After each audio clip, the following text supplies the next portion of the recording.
For most of history, we have studied the sun from the same flat plane where Earth moves. But what lies directly above and below the sun remains one of the biggest blind spots in space science. Those regions could reveal how solar storms form, how the sun's magnetic field works, and how the solar system is protected from deep space radiation. In this video, we explore what is directly above and below the sun and why reaching that view is so difficult. Now, let's begin. Humanity has sent spacecraft to the very edge of the solar system. We've landed robots on Mars. We've photographed a black hole 55 million light years away. We've pointed our telescopes at galaxies that formed when the universe was barely a few 100 million years old. We've bounced radar signals off the surface of Venus. We've tasted the soil of an asteroid. We've listened to the sound of wind on another planet. But we have never, not once, not even close, looked straight down at the top of the sun. Not once. Let that land for a second. In 67 years of the space age, with every technological leap, every congressional budget, every brilliant mind at NASA, ESA, JAXA, Roscosmos, no mission has ever positioned a spacecraft directly above or below the sun's poles and looked straight in. Every single probe we've ever launched, every telescope, every flyby, every daring close approach, they all travel along roughly the same flat plane, like an enormous cosmic dinner table that no one ever thought to look under. And every piece of hardware humanity has ever put into space is just sliding around on top of that table, going sideways, always sideways, forever sideways. This is the ecliptic plane, and it is the invisible boundary that defines almost everything we think we know about our solar system. Pull up any diagram of the solar system, the kind you'd find in a textbook, or on a museum wall, or in a NASA animation aimed at school children. Mercury, Venus, Earth, Mars, the asteroid belt, Jupiter, Saturn, Uranus, Neptune. They all orbit the sun along roughly the same flat disk. The tilt between the most extreme planetary orbits is only about 7 degrees off that shared plane. 7 degrees out of a possible 90. That's not a coincidence. That's not a design choice anyone made. That's the direct signature of how the solar system was born, a vast, slowly rotating cloud of gas and dust 4.6 billion years ago. That gravity pulled inward. That rotation flattened into a disk. And that eventually condensed into everything we call home. Everything formed in that disk. Everything stayed in that disk. And here's the part nobody talks about at the dinner table. Every spacecraft we have ever launched stayed in that disk too, without exception. Think carefully about what that actually means for our knowledge of the system. Imagine an ant, a brilliant ant, the smartest ant that has ever lived. This ant has spent its entire life on the surface of a table. It has mapped every centimeter of that tabletop with extraordinary precision. It knows the grain of the wood, the texture of the lacquer, every scratch, every water stain, every edge. It has built instruments that can detect vibrations in the wood from across the room. It has sent fellow ants to the far corners of the table, to the very edge where the wood meets empty air. By any measure, it is the world's leading expert on the table. But it has never climbed down the side.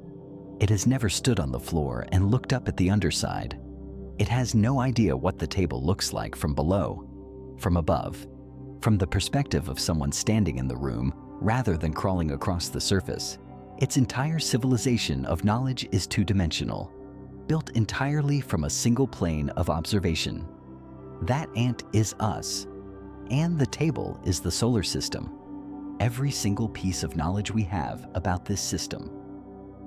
The planets, the moons, the asteroid belt, the dust clouds, the structure of the magnetic fields, the behavior of the solar wind comes from instruments that were traveling sideways, always sideways, horizontally, along the flat disk, the vertical dimension of our solar system, the space directly above the sun's north pole and directly below its south pole, remains essentially unexplored, not poorly explored, not underexplored, essentially unexplored.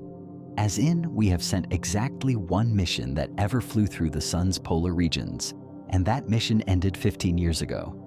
One mission in the entire history of spaceflight. Now, consider what we have actually managed to send out there, because the list is genuinely impressive, and the pattern it reveals is genuinely striking. Voyager 1, launched in September of 1977, is now traveling through interstellar space more than 23 billion kilometers from the Sun. It is the farthest human-made object ever to exist. Voyager 2, launched 2 weeks earlier in the same year, has also crossed the heliopause and entered the space between the stars. Pioneer 10, launched in March of 1972, became the first spacecraft to travel through the asteroid belt and past Jupiter before heading outward into deep space. Pioneer 11, launched in April of 1973, flew past both Jupiter and Saturn before escaping the solar system. New Horizons, launched in January of 2006, flew past Pluto in July of 2015 and is still traveling outward at more than 51,000 kilometers per hour right now, at this very moment, heading toward the boundary of the solar system. These are astonishing achievements. Each one of them required decades of engineering work, mathematical precision that borders on the incomprehensible, and a level of long-range planning that most human institutions simply cannot sustain. The people who built these missions deserve every word of admiration they've ever received. But now, look at the angles. Voyager 1 is traveling at roughly 35 degrees above the ecliptic plane. Voyager 2 is traveling at roughly 48 degrees below it. Neither of them is anywhere near 90 degrees, the angle you would need to be traveling directly over or under the sun's poles. New Horizons is traveling at approximately 3.4 degrees from the ecliptic. Pioneer 10 departed at roughly 3 degrees from the plane. Pioneer 11, which made the closest approach to a high inclination trajectory of any mission in that era, is traveling at approximately 16 degrees above the ecliptic plane. That 16-degree angle was considered a dramatic and technically challenging departure from the norm. 16 degrees out of a possible 90. We are extraordinarily, masterfully, almost artistically good at exploring the solar system sideways. We have mapped the flat disk with resolution that would have seemed like magic to astronomers a century ago. We have measured particle densities, magnetic field lines, plasma temperatures, the shock boundary where the solar wind meets interstellar space. But the polar perspective, the view from directly above the sun, the view from directly below, remains a blind spot so large and so fundamental that it's almost embarrassing when you say it out loud. Have you ever wondered why NASA can put a car-sized rover on the surface of Mars and drive it around for years, but cannot seem to point a camera straight down at the top of the sun?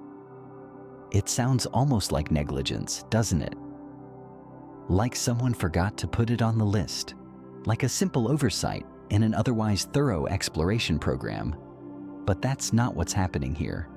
It is not a lack of curiosity. It is not a lack of ambition. It is not a budget problem, though budgets certainly don't help.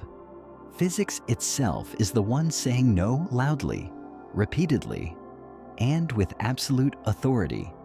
The reason we have never explored the vertical dimension of our solar system is not a failure of imagination or will.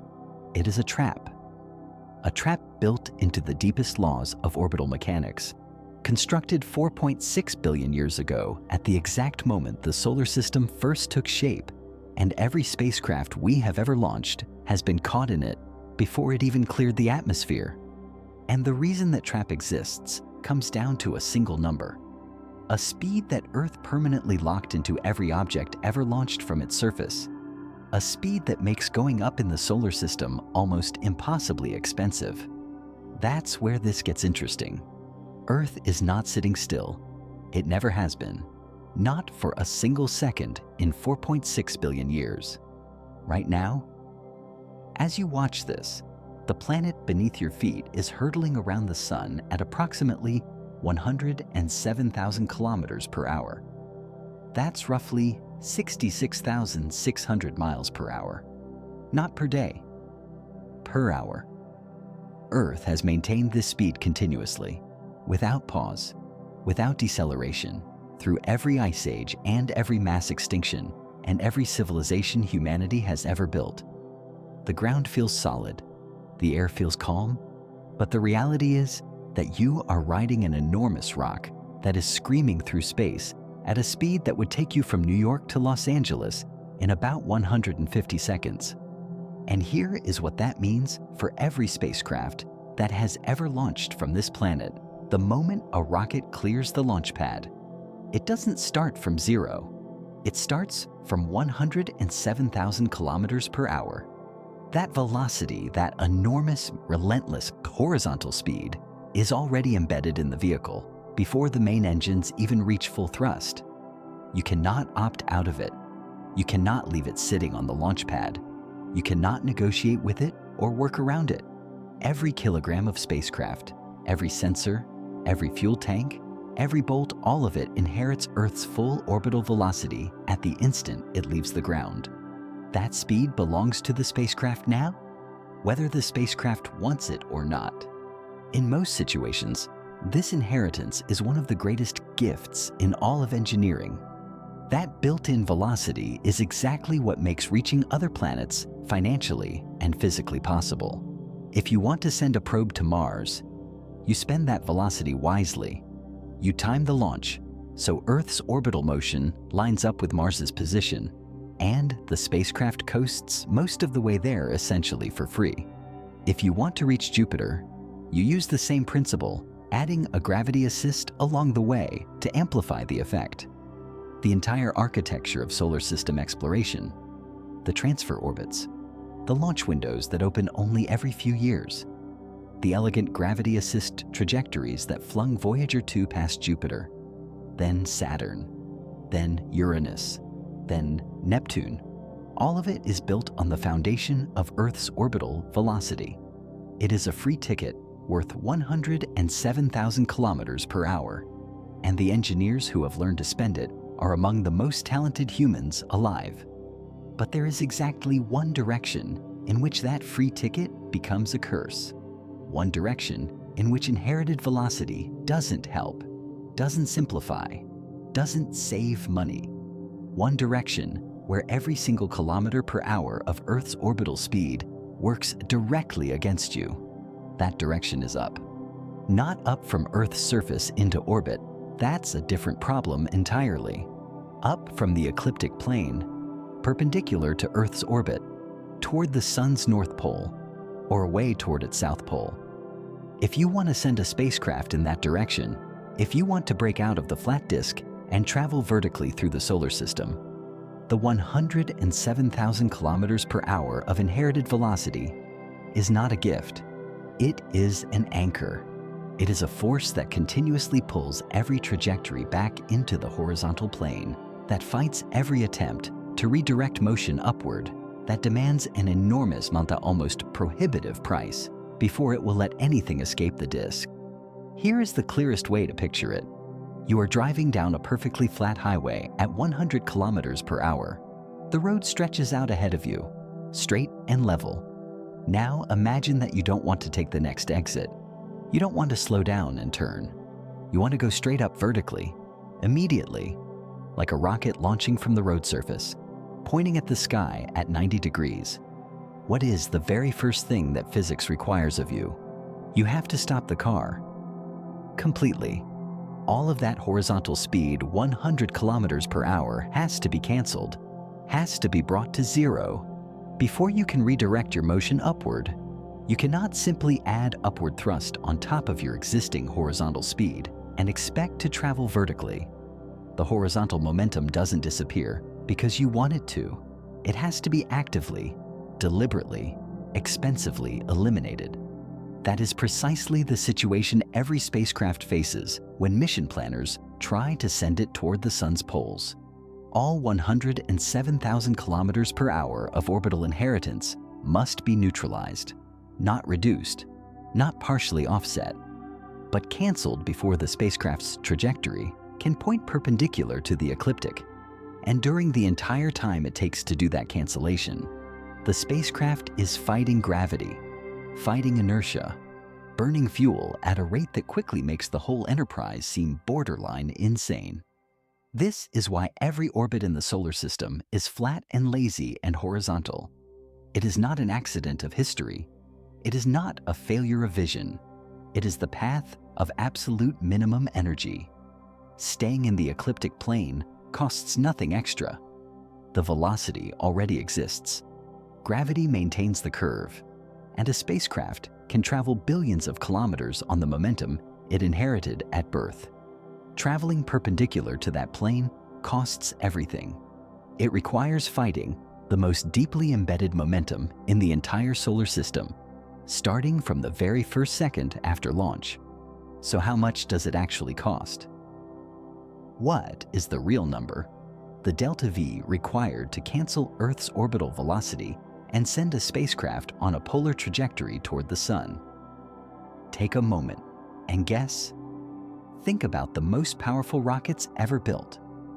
Think about the Saturn V, which produced 34 million newtons of thrust and carried human beings to the moon.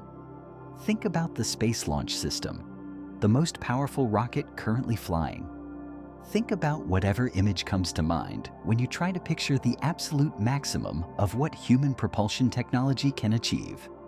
Now, hold that image in your head, because the number that comes next is going to make everything you just pictured feel very, very inadequate. That number, 29.8 kilometers per second of required velocity change, is not just large. It is larger than everything humanity has ever launched into space, combined, could produce. And understanding why reveals something fundamental about the invisible fence that has kept every explorer in history trapped inside the solar system's flat disk. To break out of the ecliptic plane completely, to send a spacecraft on a trajectory that points 90 degrees away from Earth's orbit and heads straight toward the sun's north or south pole requires a delta V of approximately 29.8 kilometers per second. Delta V is the currency of spaceflight. It measures how much you need to change a spacecraft's velocity to get it where you want it to go. Every mission ever flown has a delta V budget. Every trajectory is designed around it, and 29.8 kilometers per second is, by any measure in the history of rocketry, an almost obscene number. To understand exactly how obscene, start with the Saturn V. The Saturn V rocket remains, more than 50 years after its last flight, the most powerful launch vehicle ever successfully operated by human beings. It stood 110.6 meters tall. It weighed approximately 2.8 million kilograms fully fueled. At liftoff, its 5 F1 engines produced a combined thrust of approximately 34 million newtons, a number so large it's almost meaningless until you consider that those engines were consuming approximately 13 metric tons of propellant every single second. The Saturn V was the pinnacle of what mid-20th century engineering ambition could achieve. Built at a time when the United States was spending roughly 4% of its entire federal budget on the space program, that rocket delivered the Apollo astronauts to the moon. The total delta V required for a lunar mission from Earth's surface through translunar injection all the way to lunar orbit is approximately 3.2 kilometers per second of useful delta V for the translunar injection burn alone, with a full mission requiring somewhere between 9 and 12 kilometers per second across all maneuvers combined, depending on how you account for each phase. The delta V needed to escape the ecliptic plane and reach a polar solar orbit is 29.8 kilometers per second. Applied as a single maneuver from Earth orbit, that number is nearly 10 times the translunar injection burn of the most powerful rocket ever built. 10 times. Let that comparison breathe for a moment. The rocket that consumed the resources of the world's largest economy and the labor of 400,000 engineers and scientists to push human beings to the moon, that rocket's core maneuver, multiplied by 10, is what physics demands just to point a spacecraft at the sun's poles. Not to land there, not to survive the radiation, not to transmit data back, just to change direction. And the deeper you go into the mathematics, the worse it gets.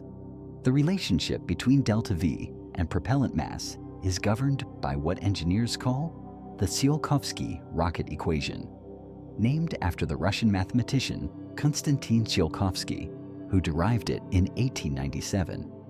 The equation describes something deeply counterintuitive. Propellant requirements don't scale linearly with delta versa. They scale exponentially. Every time you want to go a little faster, you need disproportionately more fuel to do it, and that extra fuel has its own mass, which requires even more fuel to accelerate, which has its own mass, which requires even more fuel, spiraling outward in a cascade that quickly becomes mathematically brutal. For a spacecraft using conventional chemical propulsion, the kind that has powered every rocket from the V2 to the Falcon 9 achieving a delta V of 29.8 kilometers per second from low Earth orbit would require a mass ratio, the ratio of initial fueled mass to final dry mass, of somewhere between 100 and 1,000, depending on the specific impulse of the engine.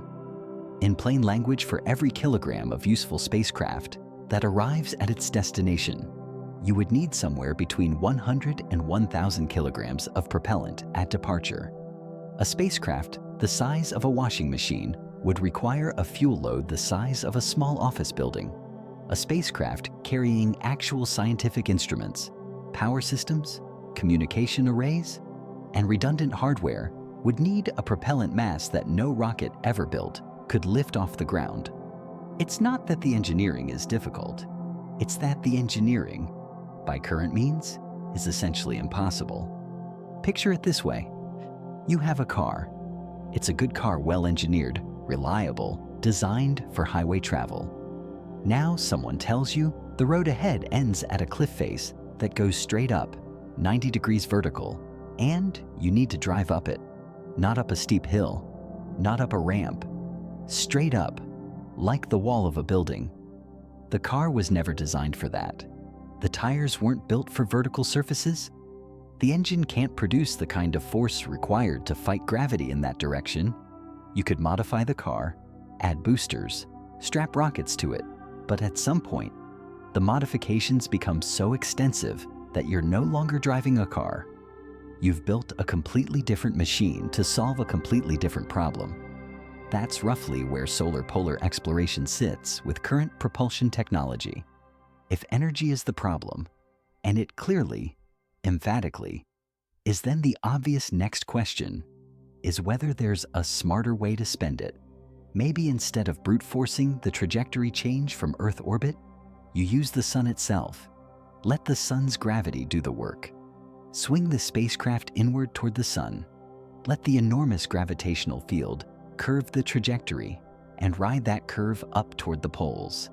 After all, the sun's gravity is the most powerful force in the entire solar system.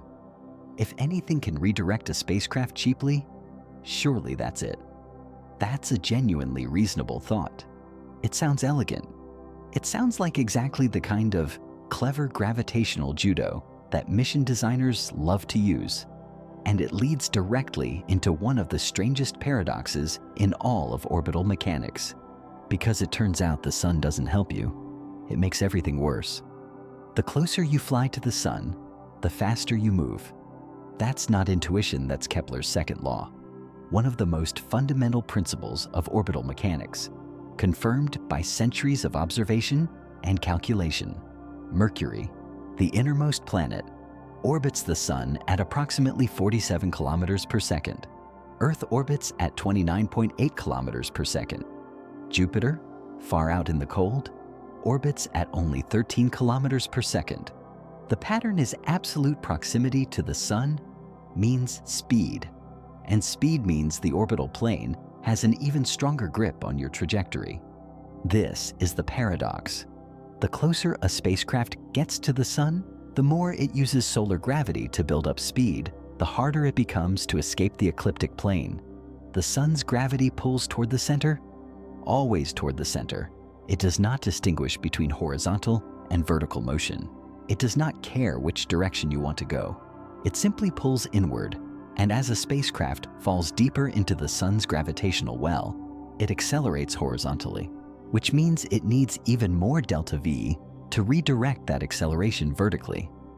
The gravity that you hoped would save you is the same gravity that keeps tightening the trap. Think about what it actually means to want a bird's eye view of a deep hole in the ground. You walk toward the edge to get a better look, but every step closer, the ground slopes more steeply and you start sliding downward. You grab a rope to hold yourself. You lean out over the edge, but gravity is pulling you not toward the view you want. Straight down from above, it's pulling you into the hole itself. The closer you get to the perfect vantage point, the more the physics of the situation conspires to drag you in a completely different direction. That is precisely the relationship between a spacecraft and the sun when the mission goal is polar observation. The sun's gravitational field does not offer a path to its own poles. It offers a path to its equator, or a path to escape the solar system entirely. Polar orbits trajectories that loop over the North Pole and down through the South Pole require the spacecraft to be traveling perpendicular to the ecliptic, which means all that horizontal orbital velocity has to be canceled regardless of how close to the sun the maneuver happens. In fact, the closer the spacecraft is to the sun when it attempts the maneuver, the faster it's moving horizontally, and the more velocity it needs to cancel. The gravitational well deepens the problem, rather than solving it. This is the true paradox of solar polar exploration. To observe the sun from directly above, you need to escape the gravitational influence of the very object you want to observe. You need to stand far enough back that the sun's pull no longer dominates your trajectory. But standing far enough back means you're no longer close enough to observe the poles in any useful detail. The sun simultaneously demands that you get close to study it and makes it nearly impossible to approach from the right angle. It is, in the most literal sense, a self-protecting blind spot. For decades, mission planners stared at this paradox and tried to find a way through it. Direct trajectories from Earth were ruled out. The energy requirements were prohibitive. Full stop. Using the sun's own gravity was worse than useless. As just described, chemical propulsion alone couldn't solve it. So the engineers did something that, in retrospect, seems almost philosophically absurd to get closer to the sun's poles. They flew in the opposite direction first. This is exactly what the Ulysses spacecraft did. Ulysses was a joint mission between ESA and NASA, launched in October of 1990 from the Space Shuttle Discovery. Its goal was to observe the sun's poles, the first mission ever designed with that specific objective. And the trajectory required to get there was one of the most counterintuitive flight paths in the history of space exploration.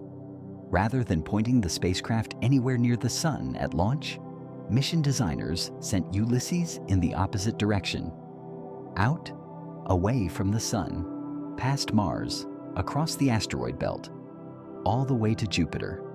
A journey of approximately 800 million kilometers in the wrong direction, taking 16 months.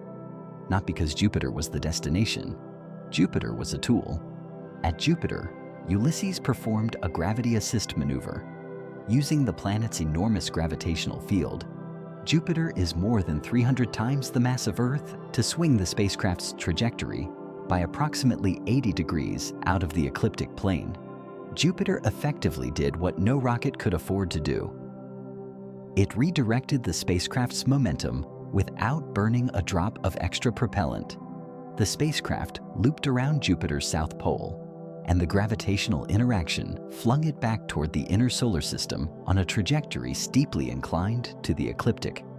Inclined enough to pass over the sun's south pole in 1994 and its north pole in 1995, then again on subsequent orbits. To look at the sun from above, humanity had to fly 800 million kilometers away from it first.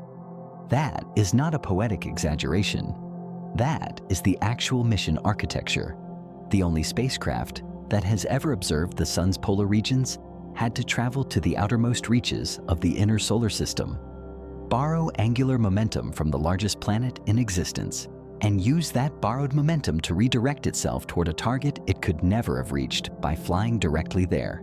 The round-trip logic of it is almost comedic. NASA needed to look at the sun from above, so they sent a spacecraft to Jupiter. To see the sun from the top down, NASA had to fly more than 800 million kilometers in the opposite direction first. That is the textbook definition of a detour with a very good reason.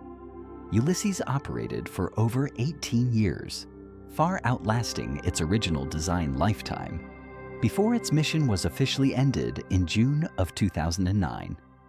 It gave us the first and still the only direct measurements of the solar wind and magnetic field conditions above the sun's poles. And what it found there was not what anyone expected. Because when Ulysses finally passed over the sun's poles, it discovered something that no model had predicted, something that changed, fundamentally and permanently. The way scientists understood the star at the center of our solar system. Ulysses is the only spacecraft that has ever flown through the sun's polar regions. One mission, one set of instruments, one trajectory across each pole, repeated across 3 partial orbits over nearly 2 decades of operations. When the mission officially ended in June of 2009 after 18.5 years in space, its power output finally too weak to keep the fuel lines from freezing. It took with it the only direct observational platform humanity had ever placed in the sun's polar environment. Nothing has replaced it since. Nothing is currently replacing it now. That was more than 15 years ago. Let the weight of that settle. 15 years during which the sun has completed more than one full magnetic cycle. 15 years during which solar activity rose, peaked in solar cycle 24, declined to one of the quietest solar minima in a century, then rose again through solar cycle 25, which reached its peak activity around late 2024. One of the strongest in 2 decades, 15 years of magnetic reversals, of coronal mass ejections, of polar field evolution, all of it happening directly above and below the sun's poles, and none of it observed by any spacecraft positioned to see it directly. The polar regions of the sun have been, in the most precise scientific sense of the phrase, a black box.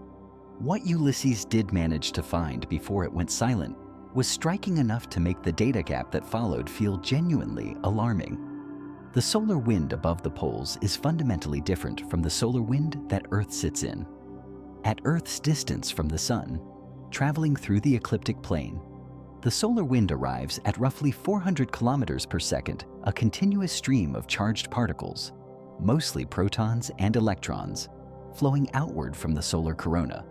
That 400 kilometers per second figure is so familiar to solar physicists that it has become a kind of baseline, a number the entire field of space weather forecasting is calibrated around.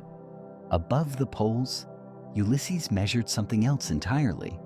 The fast solar wind streaming out of the polar coronal holes regions, where the sun's magnetic field lines open outward into space rather than looping back to the surface, travels at approximately 750 kilometers per second, nearly double. And it isn't just faster, it's structurally cleaner, less turbulent, more uniform in its properties. The slow solar wind near the equator is tangled, variable, full of density fluctuations and embedded current sheets. The fast polar wind is comparatively smooth, like the difference between whitewater rapids and open ocean. Same substance, completely different character. The magnetic field above the poles told an equally surprising story. Weaker in absolute magnitude than the intense, complex fields tangled up in the active regions near the equator, but more coherent, more organized, extending outward into space with a clarity that the equatorial field never achieves. The polar magnetic field is what sets the large-scale structure of the sun's influence across the entire solar system. It is the foundation on which the heliospheric magnetic field is built. And Ulysses confirmed that this foundation behaves in ways that were only partially captured by the models built before the mission flew. Then the mission ended, and the models have been running without new direct polar data ever since. The sun's polar regions account for roughly 30% of the total solar surface area, not a rounding error, not a marginal zone, but nearly a third of the star. And that 30% is, in the language of old cartographers, terra incognita, unknown territory, the kind of region that used to be labeled on maps with the phrase, "Here be dragons," not because anyone knew what was there, but precisely because no one did. Every measurement we have of the polar regions since 2009 is indirect, inferred and extrapolated from observations made from the ecliptic plane, from instruments that are fundamentally looking at the poles sideways and trying to deduce what's happening there from angles that were never designed for direct polar observation. Solar Orbiter, the ESA mission launched in February of 2020, has been gradually increasing its orbital inclination through a series of Venus gravity assists. It reached approximately 17 degrees above the ecliptic in 2022, about 21 degrees in 2023, with plans to reach roughly 24 degrees by 2025. That is genuinely useful progress. The images Solar Orbiter has returned of the sun's higher latitudes are the best ever taken from that vantage point. But 24 degrees is not 90 degrees. It is not even close to 90 degrees. Observing the sun's poles from 24 degrees of inclination is roughly equivalent to trying to look at the top of someone's head while standing at the same height as their chin and leaning back slightly. You can see more than you could from straight ahead. You can see the hairline. You might catch a glimpse of the crown, but you are not looking at the top of their head. Not really. The comparison to Earth is clarifying and uncomfortable. Imagine that every ocean buoy, every weather station, every satellite, every piece of oceanographic and atmospheric data ever collected about Earth was gathered exclusively between the equator and 60 degrees north and south latitude. Everything we know about climate, about atmospheric circulation, about ocean currents, all of it from that band. The Arctic, the Antarctic, the polar vortex, the role of polar ice in regulating global temperature, the jet streams that originate from the temperature gradients at high latitudes, all of it unknown, no data, not inferred, not modeled with confidence, simply absent, because no instrument had ever been there. That is the current state of solar polar science.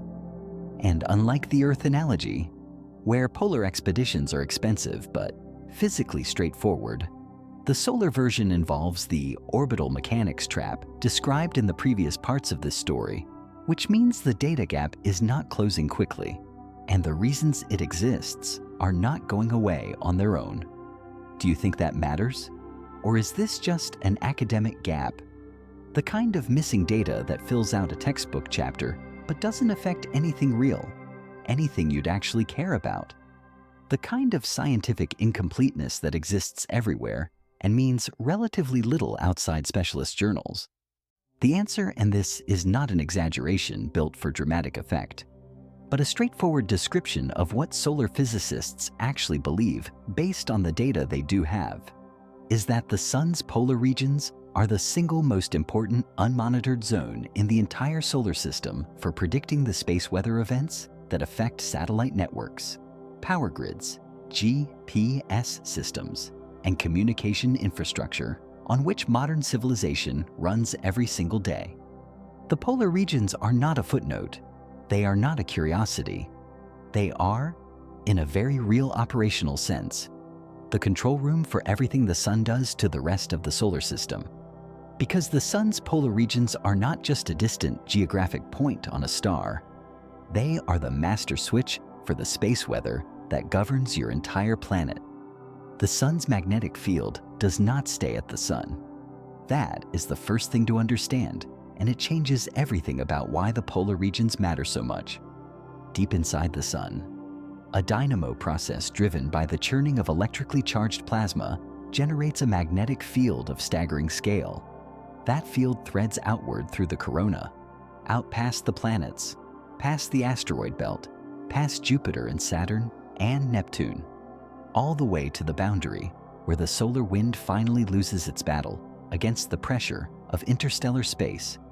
The entire solar system, every planet, every moon, every comet, every spacecraft humanity has ever launched sits inside a magnetic bubble generated by a single star.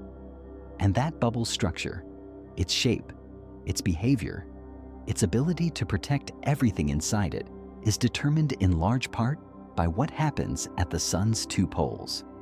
Think of the sun the way you'd think of a bar magnet, the kind you might have held in a physics class, the kind that makes iron filings snap into elegant curved lines on a piece of paper. A bar magnet has a north pole and a south pole, and the field lines emerge from one end, arc outward through space, and return to the other. The sun works on the same fundamental principle, scaled up by a factor that defies easy comprehension. Magnetic field lines emerge from the polar regions, sweep outward through the solar system, and define the large-scale architecture of everything the sun does to its surroundings. Threading through the middle of all this is one of the most extraordinary structures in the solar system, the heliospheric current sheet, often abbreviated as HCS.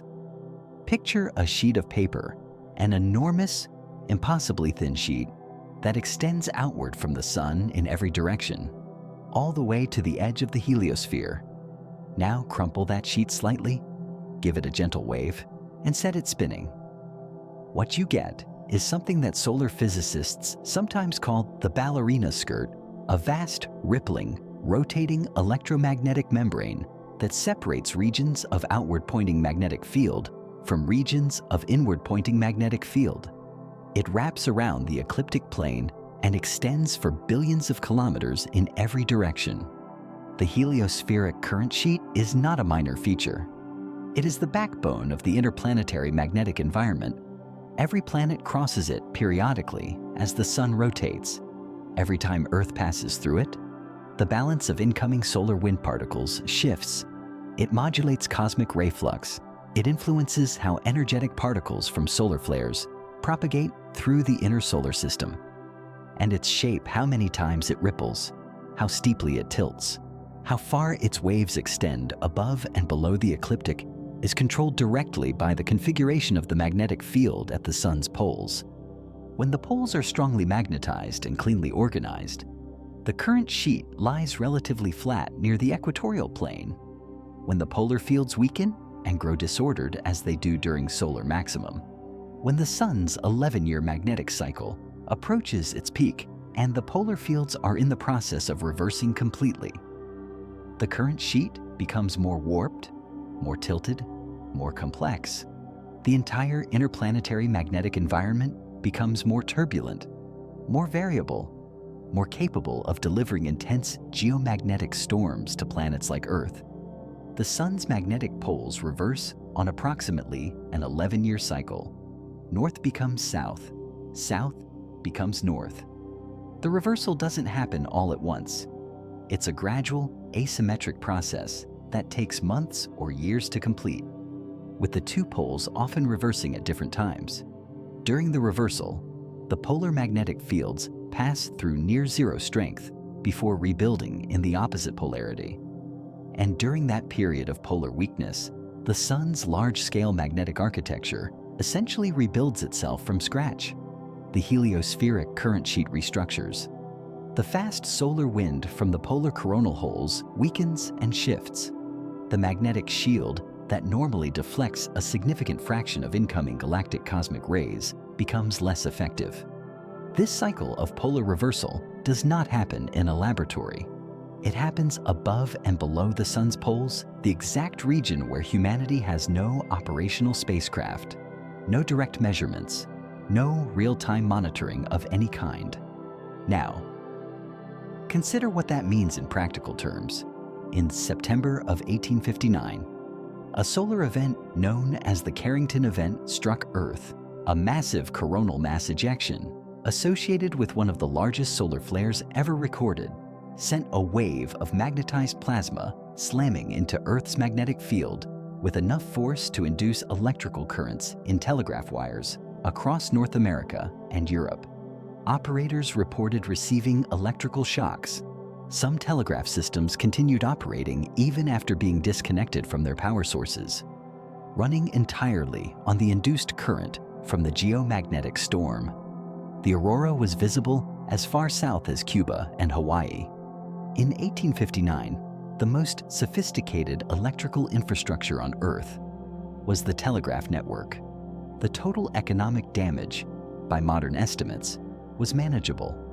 If an equivalent event occurred today, striking a civilization whose entire economic and social infrastructure runs on electricity, satellite communications, GPS navigation, and internet connectivity. The damage estimates from studies commissioned by entities including Lloyd's of London and the National Academy of Sciences range up to approximately $2.6 trillion in the United States alone, not globally. In the United States alone, satellite systems would be degraded or destroyed. Power grids across North America and Europe could experience transformer failures that take months or years to repair, since high-voltage transformers are custom-built, not stockpiled.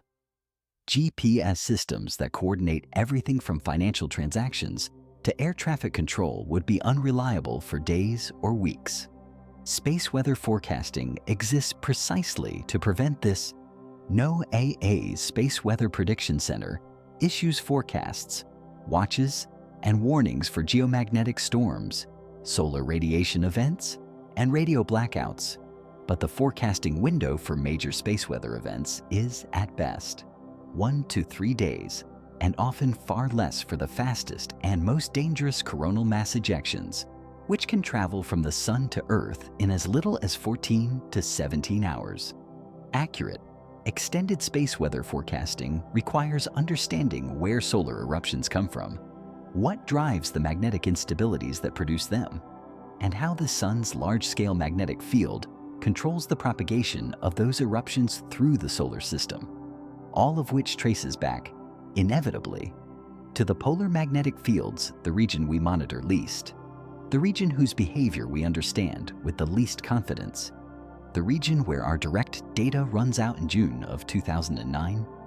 We can forecast weather on Earth 10 days out with reasonable skill. We can model Atlantic hurricane tracks with enough precision that coastal cities can order evacuations days in advance. But we cannot reliably forecast a major solar storm 48 hours ahead because we have never truly looked inside the factory that produces them. And there is a region even more poorly understood than the poles themselves, one where the leading astrophysicists on the planet will tell you, with unusual candor, that their best current models are essentially educated guesses. No spacecraft has ever reached the Sun's polar regions under its own power, not one. Every mission that has ever observed the Sun's high latitudes, every single trajectory that climbed above or below the ecliptic plane by any meaningful angle, got there by borrowing momentum from another planet first. This is not a temporary limitation waiting to be overcome with a bigger rocket. It is a structural feature of the problem, rooted in the orbital mechanics described earlier in this story. The delta V required to reach a true polar solar orbit from Earth is approximately 29.8 kilometers per second, a number that places direct propulsive trajectories firmly in the category of physically impossible with any chemical propulsion system that could realistically be launched from Earth.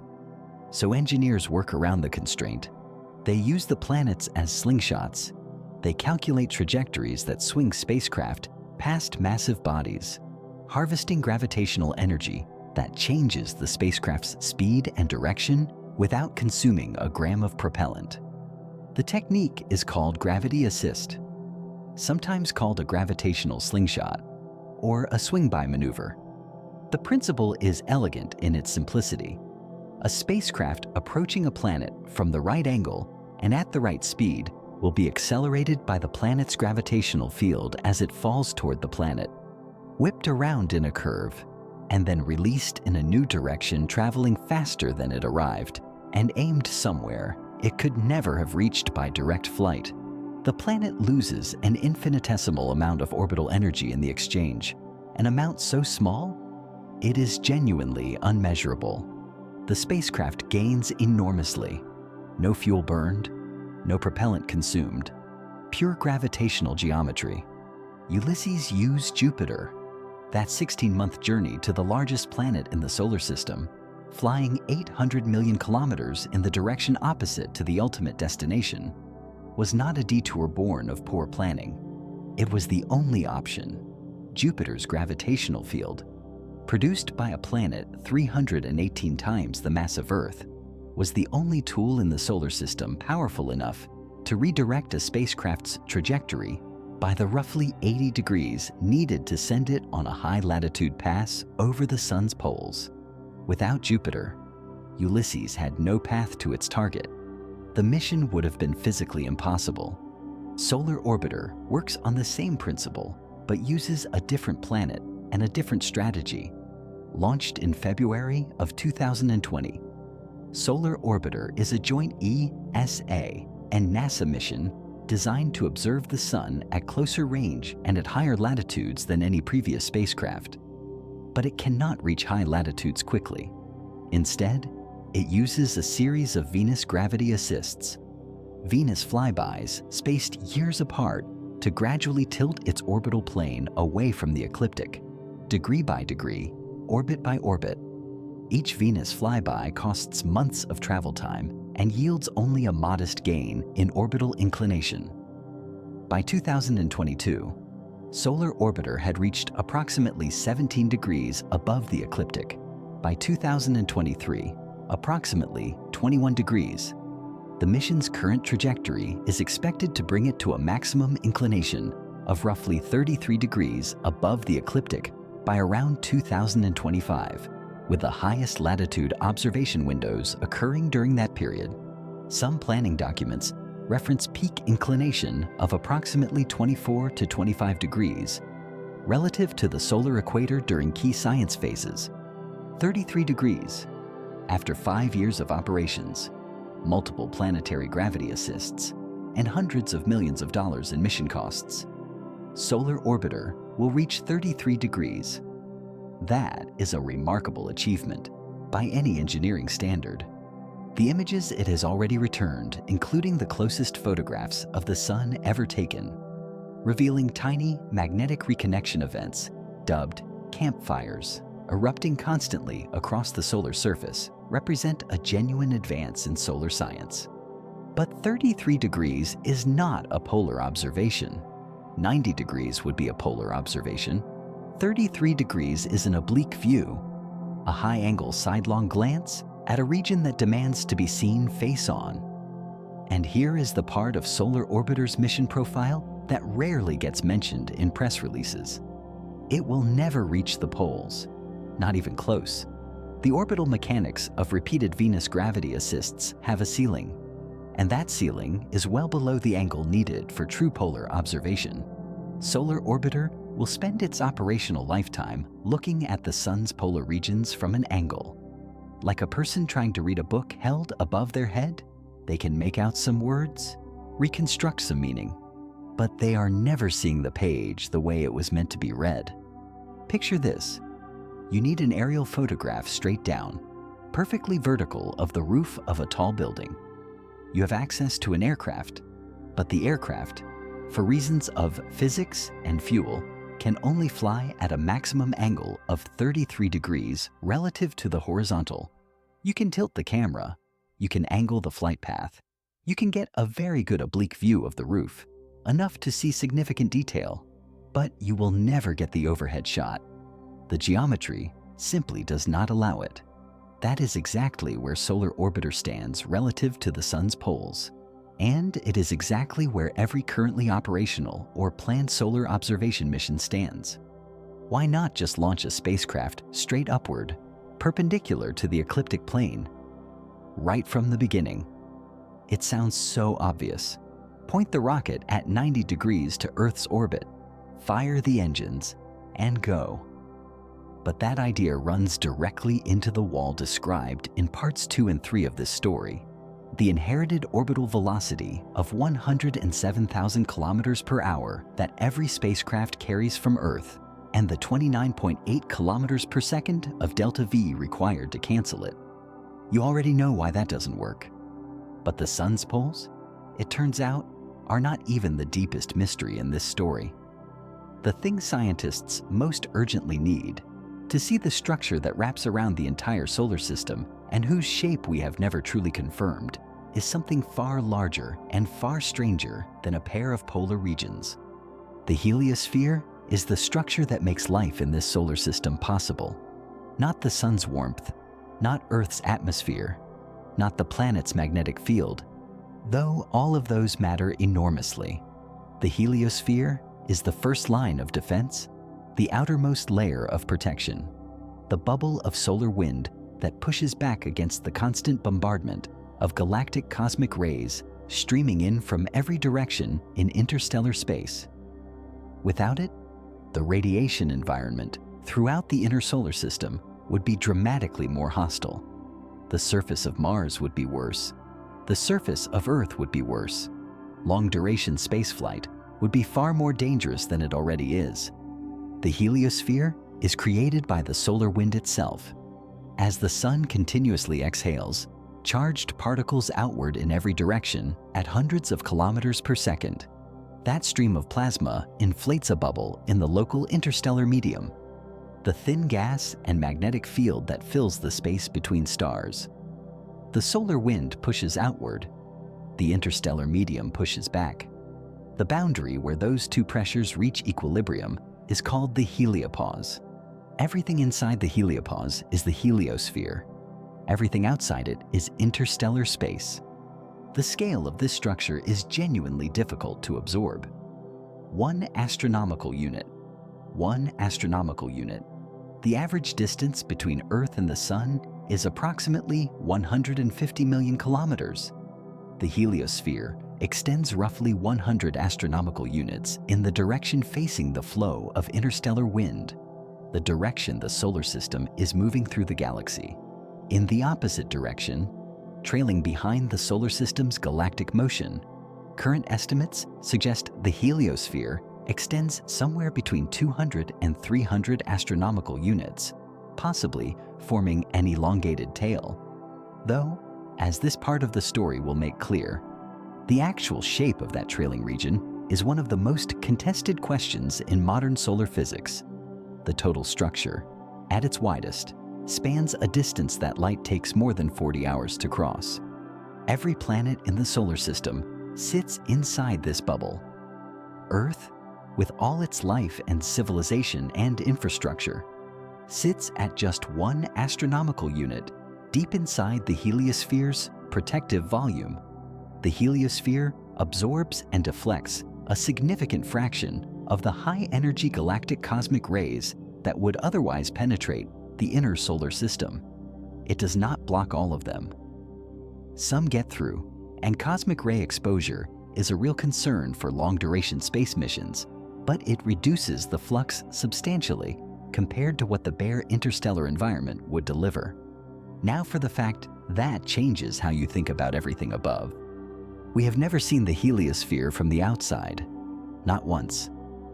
Every measurement, every data point, every model ever built to describe the heliosphere's structure has come from instruments located inside it, like trying to describe the shape, size, and architecture of a house when you are standing in the living room and cannot go outside or look through a window. You can walk from room to room.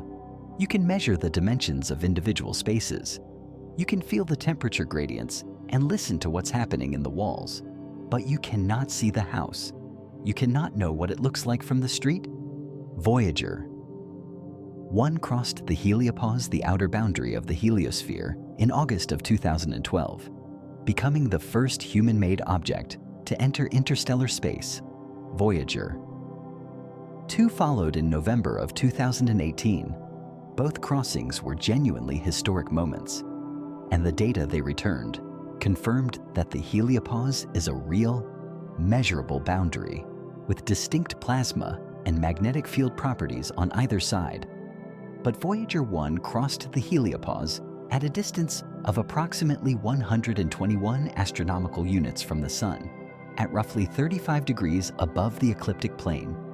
Voyager 2 crossed it at approximately 119 astronomical units, at roughly 48 degrees below the ecliptic plane.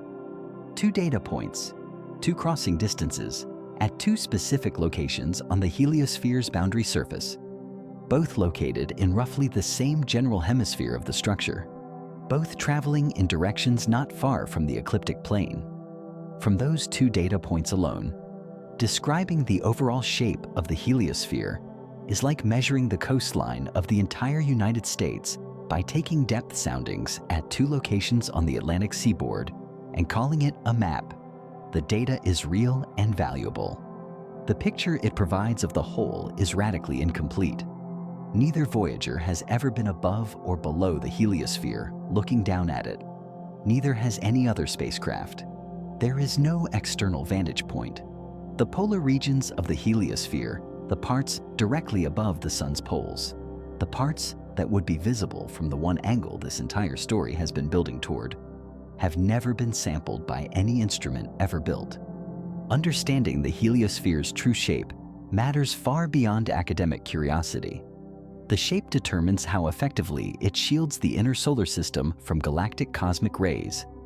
A more spherical heliosphere provides more uniform protection across all directions. An elongated, comet-like heliosphere with a long tail provides stronger shielding in some directions and weaker shielding in others, meaning the cosmic ray flux reaching Earth varies depending on the orientation of the heliosphere relative to the galactic cosmic ray sources. For astronauts on a 6-month transit to Mars, the difference between these scenarios is the difference between manageable radiation exposure and exposure that approaches or exceeds established safety limits. For the long-term planning of crewed deep space missions, knowing the heliosphere's actual shape is not optional. It is a foundational requirement. Humanity has mapped the floor of the Pacific Ocean in greater detail than it has mapped the bubble that protects all life in this solar system from interstellar radiation. Take a moment with that. The Pacific Ocean floor, mapped with better spatial coverage than our own cosmic shield. That comparison is not rhetorical inflation. It is an accurate statement about the current state of planetary and heliospheric science, and it reflects directly the observational constraints imposed by the ecliptic plane trap described throughout this story. And when scientists finally obtained the first indirect images of the heliosphere from a novel observational angle, what they saw shattered the model that had been the consensus for decades. For most of the space age, the heliosphere's shape seemed settled. The picture was almost intuitive. The solar system moves through the galaxy at approximately 20 kilometers per second relative to the local interstellar medium. The interstellar wind presses against the sunward face of the heliosphere, and the whole structure gets pushed into a shape resembling a comet. Rounded on the leading edge, compressed by the oncoming interstellar flow, and stretched into a long tail, the heliotail streaming behind the solar system in the direction of its galactic motion. This comet-shaped heliosphere appeared in textbook diagrams, in NASA illustrations, in educational animations. It was the picture. Everyone knew it. Then the data started disagreeing. The IBEX spacecraft, the Interstellar Boundary Explorer, a NASA mission launched in October of 2008, was designed to image the heliosphere indirectly by detecting energetic neutral atoms particles that form at the boundary between the solar wind and the interstellar medium, travel inward undeflected by magnetic fields, and can be counted and mapped by instruments sitting deep inside the heliosphere. IBEX could not photograph the heliosphere the way you'd photograph a landscape, but it could build up a picture of the boundary region by measuring these particles arriving from different directions over time.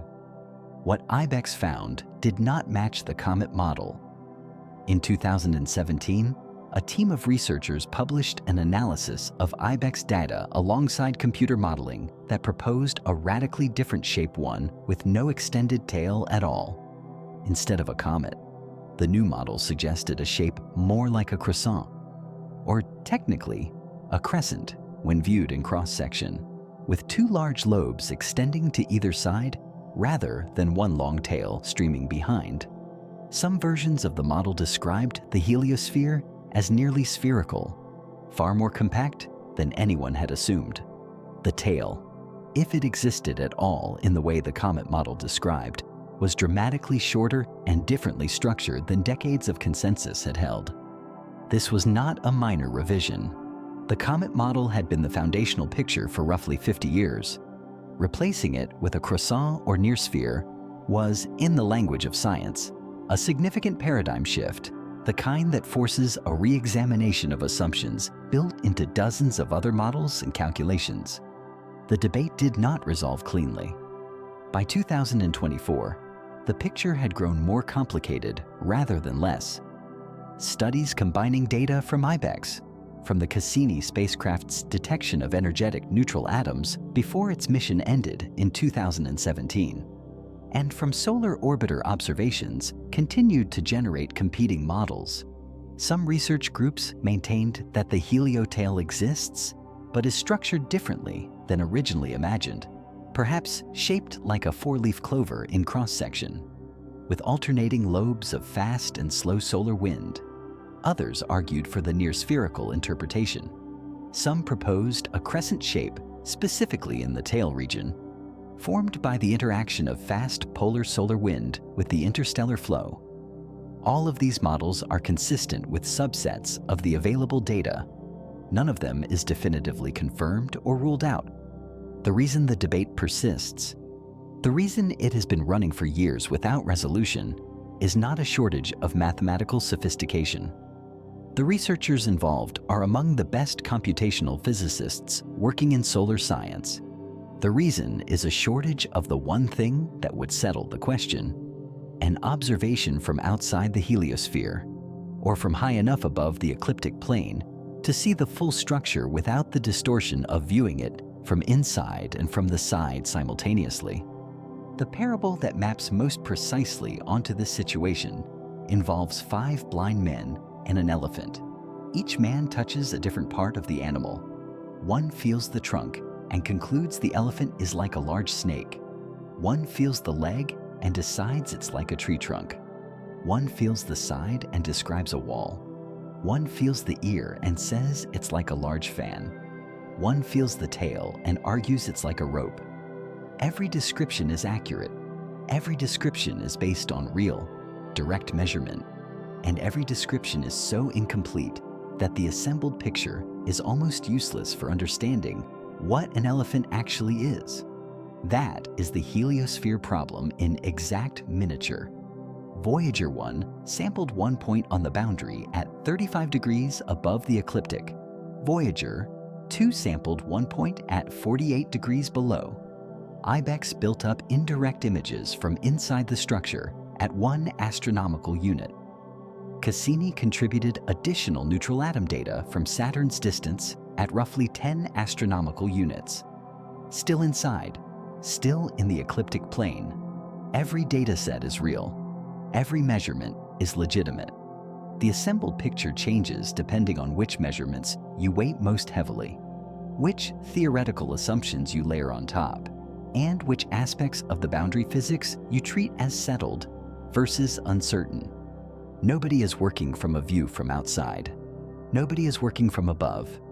Nobody has the elephant's eye view, the perspective that would let you see the whole shape at once and stop arguing about whether you're describing a snake or a wall or a fan. Does that concern you?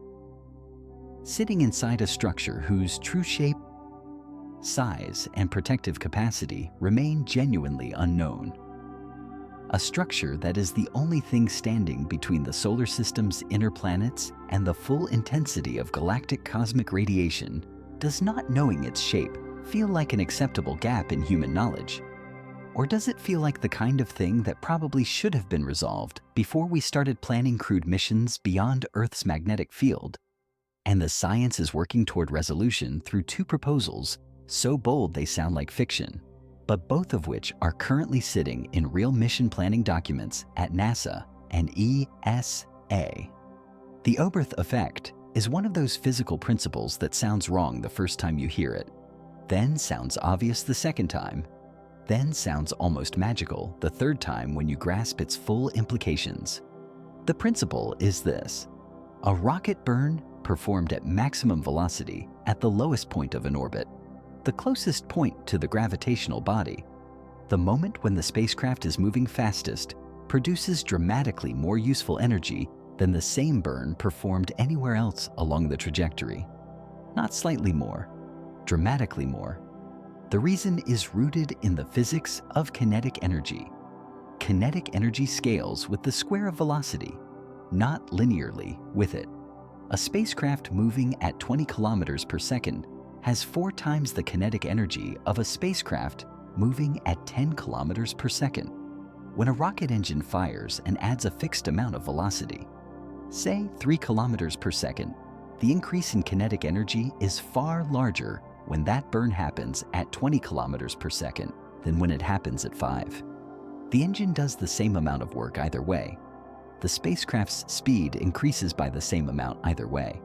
But the actual energy gain, the useful kinetic energy added to the trajectory, is orders of magnitude larger when the burn occurs at peak velocity.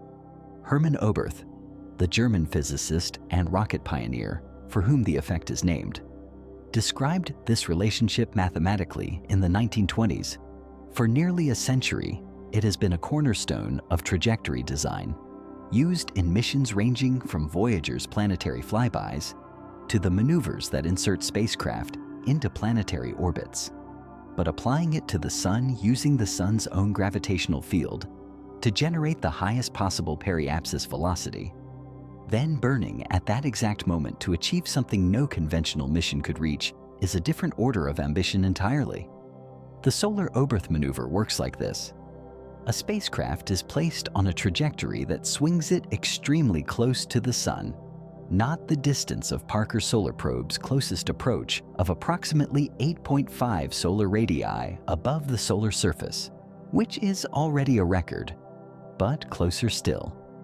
Mission concepts for the solar Oberth maneuver typically target a periapsis of between 3 and 5 solar radii from the Sun's center, which translates to roughly 2 million to 3.5 million kilometers from the solar surface. At that distance, falling deep into the Sun's gravitational well, the spacecraft reaches a velocity of approximately 300 kilometers per second or higher, depending on the exact periapsis. At that precise moment, the single fastest point in the entire trajectory, the engines fire. The result is not just an incremental speed boost. The Oberth amplification at that velocity, at that depth in the Sun's gravitational field, produces an energy gain so large that it can propel the spacecraft out of the solar system entirely, on a trajectory inclined at a significant angle to the ecliptic plane, at speeds that no conventional launching coast mission could approach. Theoretical analyses of solar Oberth trajectories, including work cited in the NASA Interstellar Probe, Science and Technology Definition Team reports beginning in 2021, suggest that a spacecraft using this maneuver could reach 1,000 astronomical units, 10 times farther than Voyager 1's current distance in approximately 50 years. Voyager 1, launched in 1977, will take more than 300 years to reach 1,000 astronomical units at its current speed of about 17 kilometers per second. The solar Oberth route compresses that timeline by a factor of 6 or more. For solar polar observation specifically, the geometry of the maneuver can be tuned. By carefully designing the incoming trajectory and the direction of the engine burn at periapsis, engineers can direct the outgoing trajectory at a high inclination to the ecliptic, steering the spacecraft up and over the solar poles rather than simply flinging it radially outward. The spacecraft gets both the speed and the angle in a single maneuver, something no gravity assist chain and no conventional propulsion system has ever been able to deliver simultaneously. The engineering obstacle is significant. At 3 to 5 solar radii from the Sun's center, the spacecraft enters the solar corona, the outermost layer of the Sun's atmosphere, where temperatures reach approximately 1.5 to 2 million degrees Celsius. Parker Solar Probe, which has made the closest approach to the Sun of any spacecraft in history, carries a thermal protection system, a carbon composite heat shield approximately 11.4 centimeters thick that keeps the spacecraft's instruments at approximately 29 degrees Celsius, while the shield's sun-facing surface reaches temperatures of approximately 1,400 degrees Celsius. That is an extraordinary engineering achievement. But 1,400 degrees Celsius is the survival limit for Parker Solar Probe at 8.5 solar radii. A solar Oberth spacecraft at 3 to 5 solar radii would face a thermal environment roughly 4 to 9 times more intense. Since radiative heat load scales approximately with the inverse square of distance, the heat shield technology that exists today is not adequate for that environment. New materials, new thermal management approaches, possibly active cooling systems, would be required technologies that do not yet exist in flight-proven form, but that materials scientists and thermal engineers consider achievable within the coming decades. The interstellar probe concept, which NASA's Heliophysics division has been developing through a dedicated science and technology definition team since 2021, takes the solar Oberth maneuver seriously as one of its candidate trajectory architectures. The mission concept envisions a spacecraft designed to reach the outer heliosphere and interstellar space at far greater speed than Voyager, with science objectives that include characterizing the heliosphere from the outside, exactly the observation that decades of ecliptic plane missions have been unable to provide. The solar Oberth option would make that mission feasible within a human career timescale rather than requiring a multi-generational program. The plan, stated plainly, is to fly directly into the Sun's fire, ignite the engines at the hottest and fastest point possible, and use the resulting energy release to blast out of the solar system faster than anything humanity has ever launched at an angle that finally breaks free of the 4.6 billion-year-old flat disk trap. NASA engineers describe this as entirely feasible in principle. The main requirement, they note, is materials that are somewhat better than what currently exists. Just a bit better, only a few hundred degrees more heat resistant. But the second solution requires no engines at all, burns no fuel, and in its most extreme theoretical form, could reach speeds that make even the solar Oberth look conservative. Sunlight pushes things, not metaphorically physically, measurably, with a real force that can be calculated, predicted, and engineered around. Every photon carries momentum, and when a photon strikes a surface and reflects, it transfers twice that momentum to whatever it hit. The force is extraordinarily small by everyday standards, but in the vacuum of space, where there is no air resistance, no friction, no drag of any kind to bleed away accumulated velocity, a small force applied continuously for long enough produces results that no rocket, constrained by its finite fuel supply, can match. At Earth's distance from the Sun, 1 astronomical unit, the radiation pressure from sunlight on a perfectly reflective surface amounts to approximately 9 micronewtons per square meter. 9 micronewtons. For reference, 1 micronewton is roughly the weight of a single grain of sand on Earth's surface. 9 of them per square meter per second. The number sounds almost insultingly small. It sounds like a rounding error, not a propulsion system. But consider what happens over time. In the absence of friction, a solar sail 100 meters on a side 10,000 square meters of reflective area experiences a continuous force of approximately 90 micronewtons from sunlight at 1 astronomical unit. Applied to a spacecraft with a total mass of a few hundred kilograms. That force produces an acceleration of a fraction of a millimeter per second squared. Over one day, that adds a small amount of velocity. Over 1 month, a bit more. Over 1 year, the accumulated velocity change begins to matter. Over years and decades, a solar sail can reach speeds that would require enormous amounts of chemical propellant to match, and it achieves those speeds without carrying any propellant at all. The fuel is the sun, and the sun does not run out. This is not speculation. It has been demonstrated in space. Icaros, the interplanetary kite craft accelerated by radiation of the sun, was launched by JAXA, the Japan Aerospace Exploration Agency, in May of 2010. It deployed a 14-meter square polyimide sail and successfully demonstrated propulsion and attitude control using solar radiation pressure alone during a flyby of Venus. It was the first spacecraft in history to successfully use solar sailing as a primary propulsion mechanism in interplanetary space. It worked exactly as the physics predicted. LightSail 2, a project of the Planetary Society launched in June of 2019, went further. It deployed a 32 square meter mylar sail in low Earth orbit and successfully demonstrated that solar radiation pressure could raise the spacecraft's orbital altitude, changing its orbit by using only sunlight, with no rocket engines, in a controlled and measurable way. The mission ended in November of 2022 when atmospheric drag finally overcame the sail's ability to compensate. But its core objective, proving that solar sails can maneuver a spacecraft in a meaningful, directed way, was fully achieved. The far end of what solar sailing can theoretically accomplish is represented by Breakthrough Starshot, a privately funded initiative announced in 2016. The concept involves using ground-based laser arrays to accelerate gram-scale spacecraft, each carrying a tiny sail, to approximately 20% of the speed of light, fast enough to reach the Alpha Centauri system in roughly 20 years. 20% of the speed of light is approximately 60,000 kilometers per second.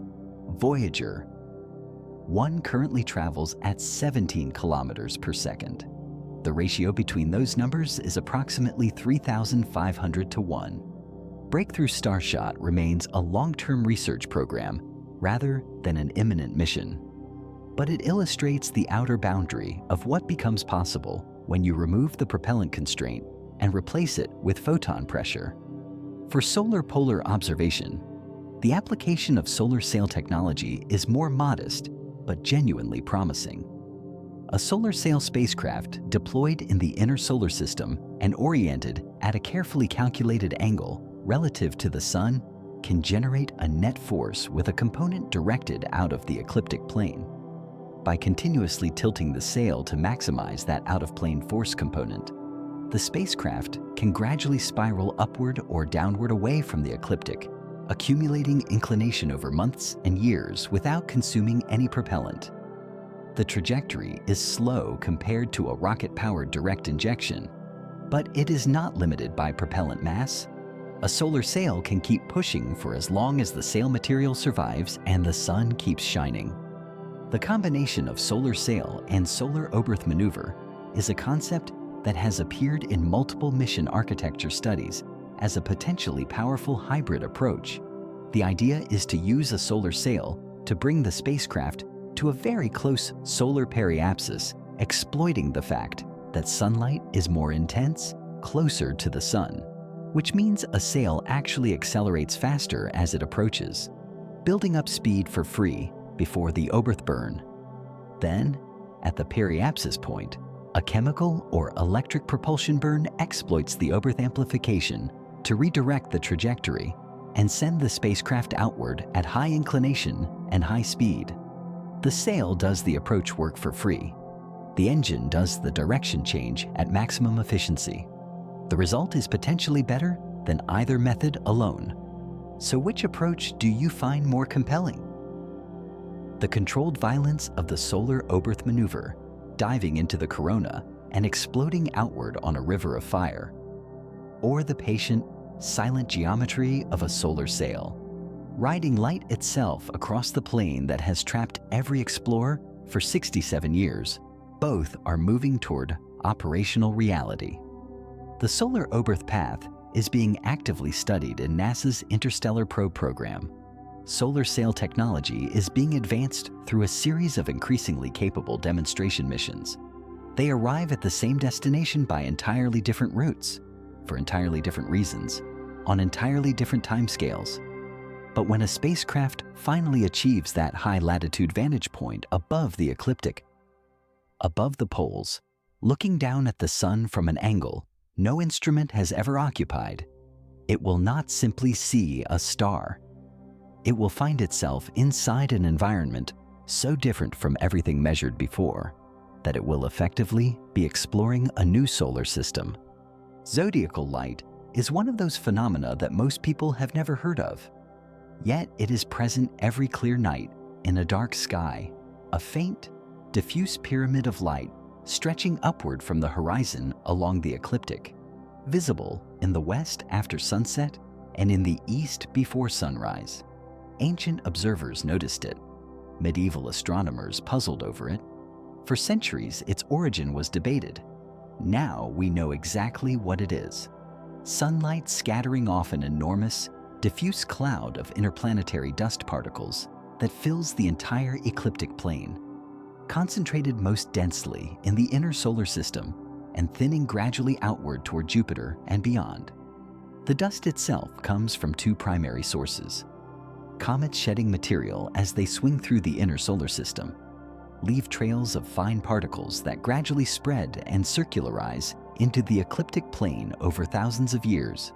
Collisions between asteroids in the main asteroid belt generate fragments that grind down into ever finer grains, settling into the same flat disk.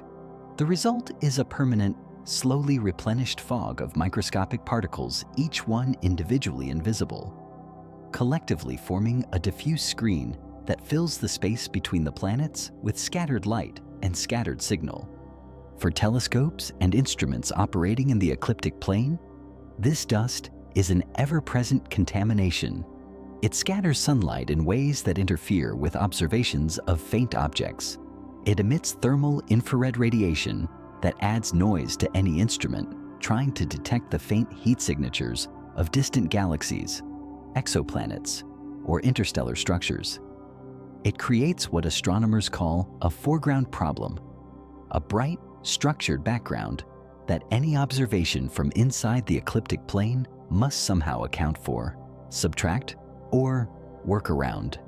Every image taken from Earth orbit, from any spacecraft in the inner solar system, from any instrument within the ecliptic plane, carries the fingerprint of this dust layer embedded in the data.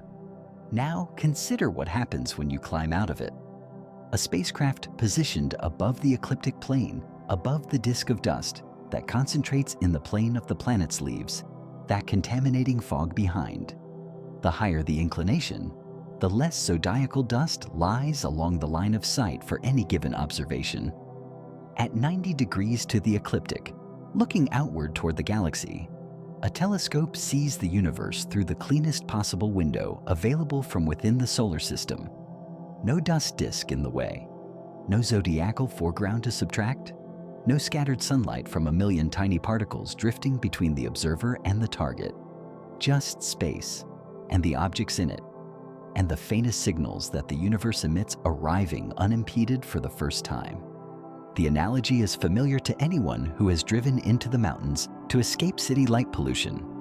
Standing on a rooftop in Los Angeles, the Milky Way is invisible, washed out by scattered artificial light, bouncing off atmospheric particles and aerosols. Drive 3 hours to a dark sky site at 2,000 meters elevation, and suddenly the galaxy resolves into something that genuinely stops your breath. Same universe, completely different view. The only difference is what lies between you and the sky. Now scale that concept up to a cosmic level instead of escaping a city's light pollution. A polar position telescope escapes an entire disk of interplanetary dust that spans hundreds of millions of kilometers. The improvement in observational clarity is not modest.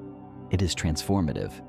This is one of the most underappreciated arguments for high-inclination solar observation, and it applies not just to studying the sun itself, but to studying everything beyond it. A telescope placed at a high ecliptic latitude, looking outward through the clean polar environment, would have access to cosmic signals that no ecliptic plane instrument can cleanly detect.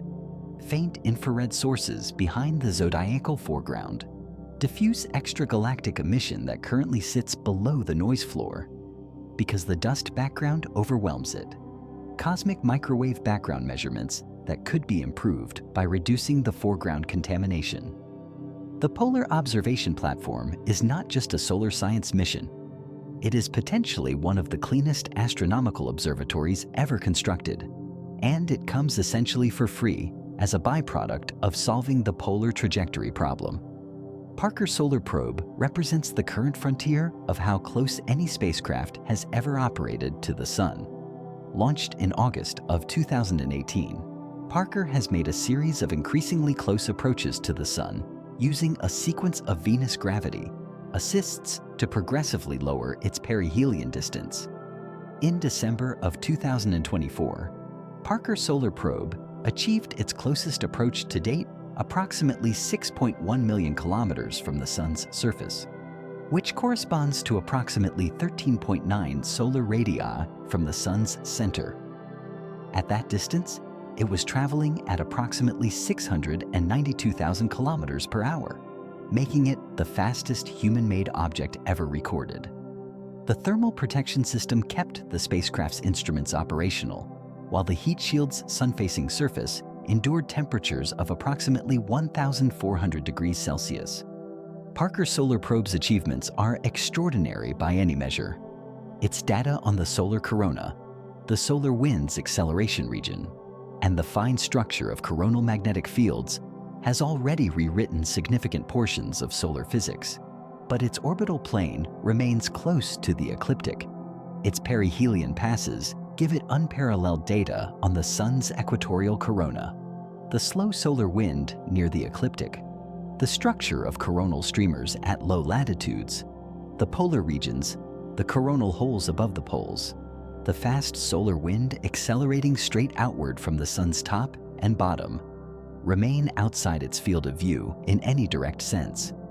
Parker Solar Probe looks at the Sun's equatorial face from extremely close range. Nobody is looking at the top of its head. The James Webb Space Telescope, launched in December of 2021, is the most powerful astronomical observatory ever built. Its primary mirror spans 6.5 meters.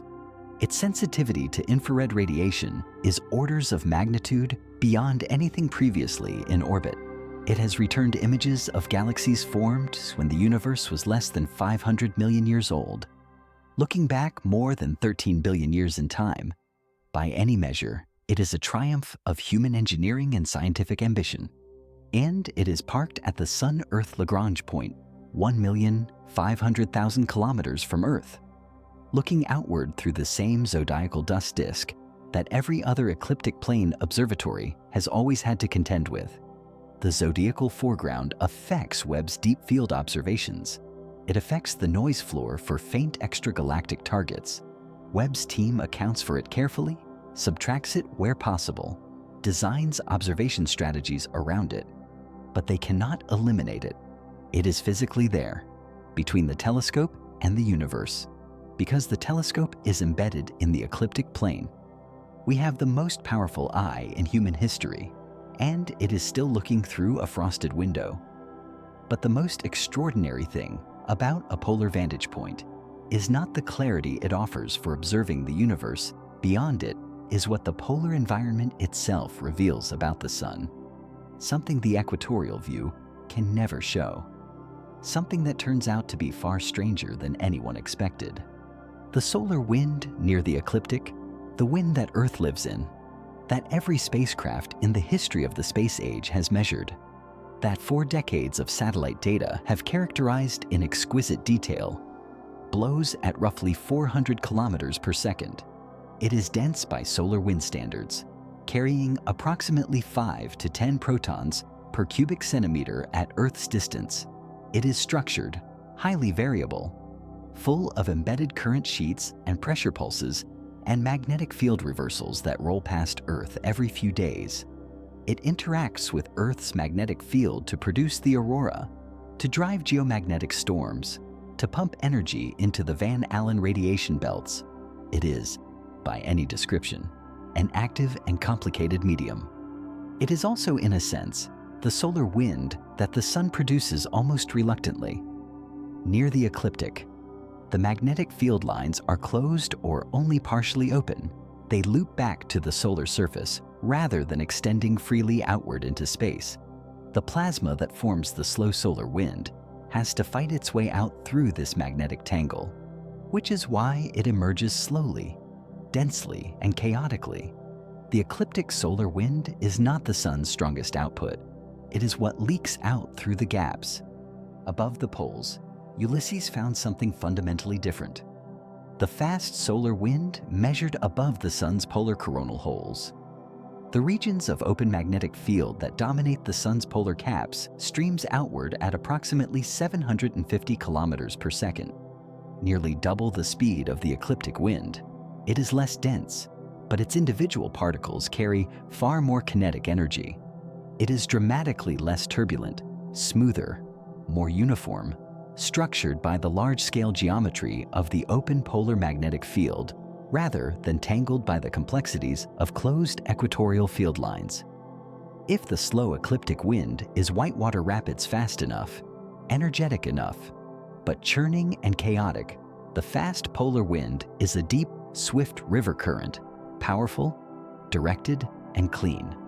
The coronal holes that produce this fast wind are the dominant feature of the sun's polar regions for much of the solar cycle.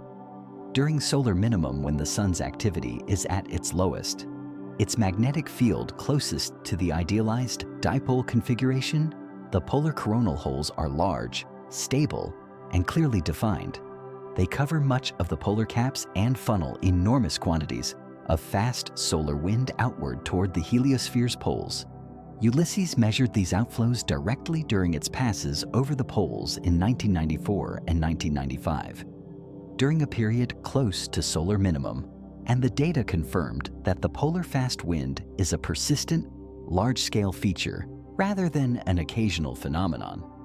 But Ulysses also found something that the models had not predicted. The North Polar Wind and the South Polar Wind are not mirror images of each other. They are asymmetric. The two poles produce fast solar wind with measurably different properties, different speeds, different densities, different magnetic field orientations in ways that point toward a deeper asymmetry in the sun's internal magnetic structure. Why the two hemispheres of a star that has been rotating and convecting for 4.6 billion years should generate magnetically different environments at their respective poles is not a question that current solar physics models answer with confidence. The asymmetry was observed. The mechanism remains unresolved. The significance extends beyond academic interest. The fast polar solar wind, when it streams outward and interacts with the slower equatorial wind at the boundaries between the two flow regimes, creates structures called co-rotating interaction regions, compressed plasma and magnetic field zones that rotate with the sun and sweep past Earth roughly every 27 days. The sun's rotation period as seen from Earth. When these interaction regions are particularly intense, they drive moderate to strong geomagnetic storms, not the sudden violent storms of major coronal mass ejections, but sustained, grinding disturbances that can last for days, and that satellite operators and power grid managers must plan for continuously. The polar wind is not irrelevant to space weather. It is one of its primary drivers, and its source region remains our least monitored environment. Solar Orbiter changed part of that picture between 2022 and 2024. As the spacecraft's orbital inclination gradually increased through successive Venus gravity assists reaching approximately 17 degrees above the ecliptic in 2022, and approximately 21 degrees in 2023, its instruments began imaging the sun's higher latitudes with a resolution and sensitivity that no previous mission had achieved from that vantage point. The images revealed a surface blanketed in what the science team named campfires, miniature flare, like brightening events, far smaller than conventional solar flares, erupting and fading across the solar surface at every scale. They also revealed polar magnetic field structures of extraordinary complexity, far more intricate than the smooth, organized dipole field that models had assumed dominated the poles, with small-scale dynamic features suggesting that the polar field is not simply a calm reservoir of organized magnetism, but an active, constantly evolving environment. The magnetic field models built on data from the ecliptic plane had been wrong about the poles, not catastrophically wrong, not wrong in the sense of missing the basic picture, but wrong in the details that matter most for predicting how the polar field evolves through the solar cycle, how the coronal holes open and close, how the fast solar wind is generated and accelerated. The poles are more complicated than the models said, and the models were built on the best available data. Consider what that means. 67 years into the space age, one spacecraft that ever flew through the polar regions, and that spacecraft retired 15 years ago. A new generation of observations from Solar Orbiter at 21 degrees inclination already revealing that the models were incomplete. What will a spacecraft at 60 degrees reveal? What will 90 degrees show? What corrections to our fundamental understanding of stellar magnetism are sitting in those unobserved polar regions, waiting for someone to finally look directly at them? Think about that for a moment.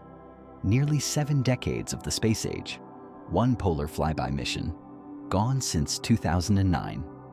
And the first oblique glimpse from 21 degrees is already breaking models. Something is clearly there, in those unexplored polar regions, that we have not yet had the instruments or the trajectories to see.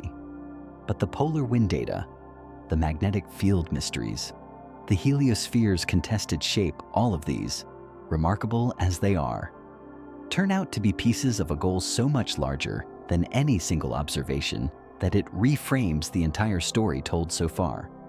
The Polar Solar Observer is a concept that has been circulating within ESA's scientific community for years, gaining seriousness with each passing solar cycle and each new data set revealing how much the polar regions remain beyond reach.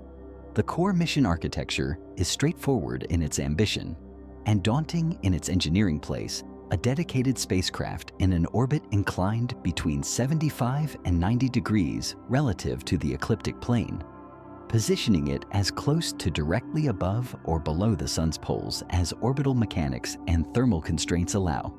Not a glancing angle, not 33 degrees, not even 60 degrees, 75 to 90 degrees.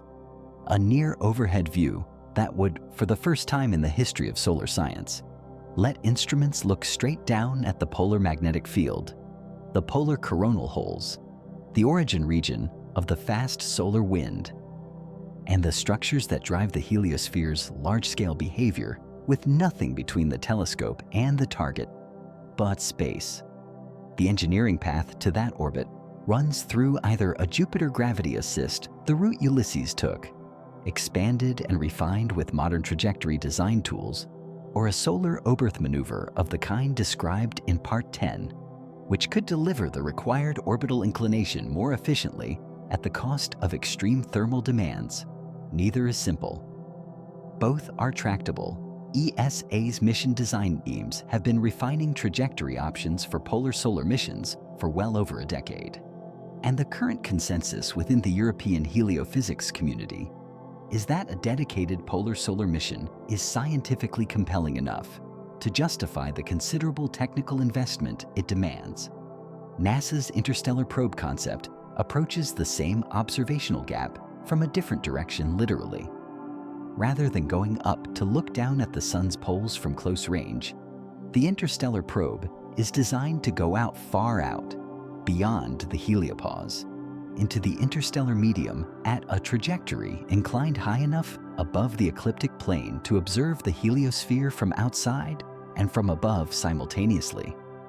The Science and Technology Definition Team that NASA convened in 2021, reporting through the Johns Hopkins Applied Physics Laboratory, identified the interstellar probe as a multi-decadal flagship mission concept that could answer questions about the heliosphere's true shape, its interaction with the interstellar medium, and the large-scale structure of the Sun's influence on surrounding space questions that are completely inaccessible from inside the ecliptic plane, regardless of how many spacecraft are operating there. The beauty of both concepts, seen together, is that they are not redundant. They are complementary at different scales. A polar solar observer at high inclination in the inner solar system would give close-range, high-resolution observations of the polar regions, the magnetic field structure, the coronal holes, the solar wind source regions, the polar corona at a scale that reveals individual features. The interstellar probe, at a high inclination trajectory extending beyond 100 astronomical units, would give the wide field, outside-looking-in perspective the shape of the heliosphere, the boundary conditions at the heliopause, the view of the entire solar system. From a vantage point no instrument has ever occupied, one mission looks at the engine. The other mission looks at the car from outside. From a single coordinated program, the science return would be transformative. Both missions can see the solar poles, the heliosphere structure, and the galaxy beyond, all through a window free of zodiacal dust contamination, simultaneously, from positions that the entire history of solar system exploration has never reached. The realistic development timeline places both concepts within a planning horizon that is challenging, but not speculative. With existing propulsion technology combined with a Jupiter gravity assist for the polar solar mission, or a solar Oberth maneuver if thermal materials advance sufficiently, a polar solar mission could be designed, built, and launched within 15 to 20 years of a formal mission start. That places a possible launch window before 2045.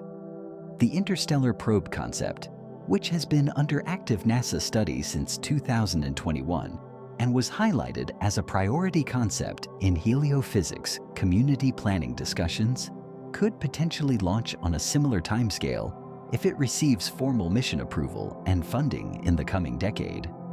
The comparison that most accurately captures what these missions would mean for solar physics is the Hubble Space Telescope. Before Hubble launched in April of 1990, ground-based optical astronomy was permanently limited by Earth's atmosphere. The turbulence that makes stars twinkle also blurs telescope images, placing a hard ceiling on the resolution achievable from the ground no matter how large the mirror. Hubble, operating above the atmosphere, immediately returned images of a quality and depth that simply could not have been obtained any other way. The deep field images it produced, exposing a single patch of sky for hundreds of hours to reveal thousands of previously unknown galaxies, fundamentally expanded the known observable universe. Before Hubble, astronomers knew that those galaxies were probably there. After Hubble, they could see them. A polar solar mission would do the same thing to heliophysics. Before it, solar physicists work with models calibrated on ecliptic plane data, inferring the polar regions from sideways observations, arguing about the heliosphere's shape from indirect measurements, forecasting space weather with a fundamental blind spot in the system that drives it. After a polar solar mission, those inferences become direct observations. Those arguments get settled by data. That blind spot closes. The entire field reorganizes around what turns out to actually be there, rather than what models built from incomplete data suggested might be there. The history of solar physics has a clear before and after it runs through the launch of whatever mission first achieves a true polar observation, and that launch has not yet happened. It took 4.6 billion years from the Sun's formation and 67 years from the first Sputnik satellite in 1957 for humanity to begin seriously planning a mission to look at the top of its own star's head. 67 years of the space age, one polar flyby mission, retired in 2009, and only now, in the 2021st century, do formal mission concepts exist on paper with trajectory analyses attached and science teams arguing over instrument payloads. That is not a criticism of anyone. The physics was always hard, the energy requirements were always brutal, and the engineering challenges were always genuine. But the gap between what we have explored and what sits directly above our star waiting, unobserved, is real, and measuring it takes your breath away. Progress, as they say, has its own timeline. But before the arc of this story leaves you feeling that science is converging on the answers, that the missions are coming, that the picture is about to complete itself, there is something that needs to be said, something that none of the previous 14 parts touched. And it makes every question raised in this story feel, suddenly, much smaller than it did a moment ago.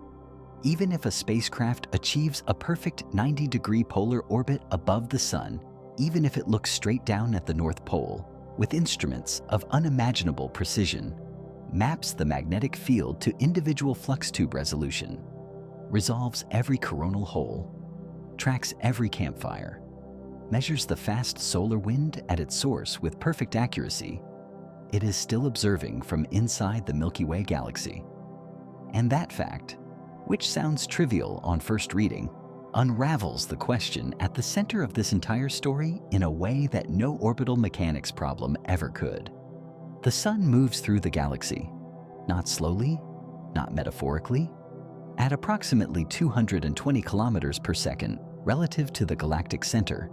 The Sun orbits the Milky Way on a path that takes roughly 225 to 250 million years to complete one full circuit, a span of time so large that the last time the Sun was in its current position in the galaxy. The dominant land animals on Earth were early dinosaurs. The solar system is not parked at a fixed address in the galaxy. It is in continuous, rapid, large-scale motion through a structure far larger and more complex than anything it contains. That motion happens at an angle. The Sun's orbital plane around the galactic center is tilted approximately 60 degrees, relative to the ecliptic plane, the plane of Earth's orbit around the Sun, which means that directly above the Sun in the solar system, since 90 degrees from the ecliptic plane, the direction of the Sun's north pole is not the same direction as directly above the Sun in the galactic sense. The solar polar axis and the galactic polar axis point in completely different directions. The question, what is directly above the Sun, has different answers depending on the reference frame you choose to use, and both answers are equally valid and equally incomplete.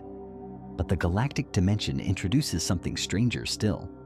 The Sun does not travel in a perfectly flat circle around the galactic center. It oscillates. As the Sun orbits the galaxy, the gravitational pull of the galactic disk, the concentration of stars, gas, and dark matter in the flat plane of the Milky Way causes the Sun to bob up and down through the galactic midplane in a regular pattern. The period of this oscillation is approximately 30 million years.